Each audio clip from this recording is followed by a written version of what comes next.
புறப்பும் கடைசி நிமிடத்தில் பொருட்கள் வந்தாலும் அவற்றை ஏற்றி அனுப்பும் வசதியும், எத்தனை நாட்களுக்கு முன்பாக பொருட்கள் வந்திருந்தாலும் அவற்றை பாதுகாப்பாக வைக்கும் வசதியும் உள்ளன. உப்பில்லாப்பட்ட குப்பையிலே என்ற பழமொழிக்கு ஏற்ப நாம் உண்ணும் அனைத்து உணவுகளிலும் முக்கியத்துவம் வாய்ந்தது உப்பு. அந்த உப்பிற்கே முக்கியமானது தூத்துக்குடி ஆகும்.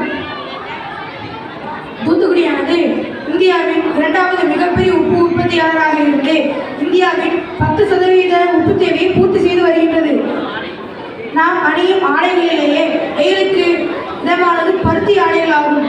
தூத்துக்குடியானது இந்தியாவிலே பருத்தி உற்பத்தியில் முதலிடம் வகிக்கிறது. இலக்கண இலக்கியங்களில் கூறப்பட்டுள்ள 5 வகை நிலங்களும் தூத்துக்குடியில் உள்ளன. குறிஞ்சி நிலத்திற்கு கழுகுமலை, முல்லை நிலத்திற்கு தூத்துக்குடி அடர்ந்த காடுகள், மருத நிலத்திற்கு ஏரல் ஆத்தூர் போன்ற கிராமப்புறங்கள், நெய்தல் நிலத்திற்கு கடலோர பகுதிகள், பாலை நிலத்திற்கு தேரிக்காடு போன்ற பாலைவனங்கள் என இலக்கண இலக்கியம் கூறப்பட்ட 5 நிலங்களும் தூத்துக்குடியில் உள்ளன. அது மட்டுமல்ல, பண்டைய நாகரிக மக்களின் சான்றுகள் தூத்துக்குடியில் உள்ள ஆதிச்சர்கள் கண்டெடுக்கப்பட்டுள்ளன. இத்தகைய பெருமை வாய்ந்த தூத்துக்குடியில் பல சாதனையாளர்கள் பிறந்துள்ளனர். அவர்கள் ஒருவர் பாரதியார்.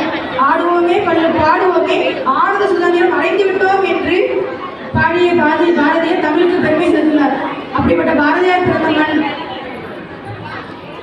தமிழகத்தின் சின்னமாக, வீரத்தின் சிங்கமாக, பாஞ்சாலங்குறிச்சியின் தெய்வமாக, விடுதலை போராட்டத்தின் வேறாக இருந்து நேர்கிடே யுத்தத்தில் எவராலும் வெள்ளையலா வீரனாக இருந்த போதிலும் துரோகத்தின் மூலம் கோடைத்தன்மைக்க ஆங்கிலேயரால் கொல்லப்பட்ட வீரபாண்டிய கட்டபொம்மன் தூத்துக்குடியில் பிறந்தவர். 18ஆம் நூற்றாண்டு முதல் 20ஆம் நூற்றாண்டிலே தன் கப்பல் படையை வைத்து உலகின் ஒரு பகுதியை தன் கையில் வைத்திருந்தது பிரிட்டிஷ்.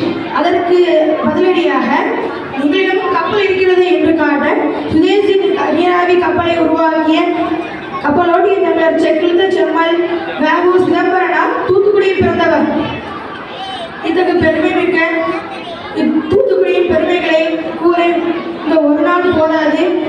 எனவே இந்த உரையை இத்துடன் முடித்துக் கொள்கிறேன்.